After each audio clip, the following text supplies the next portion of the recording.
taonan'ny fanorenana, taonan'ny fananganana, taonan'ny fanandy ary taonan'ny fahombiazana ity taona 2020 ity.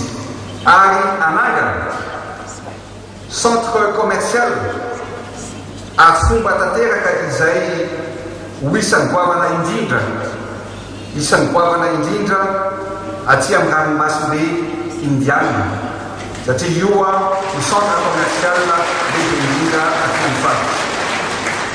Nya dia aleoko tsy miteny, aleoko tsy manambara raha ohatra ka tsy ho tanteraka ny vinanasy.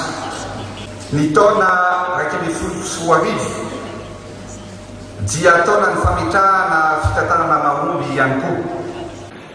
Dia ny vahoaka malagasy manerana ny nosy mihitsy no anome sy omeny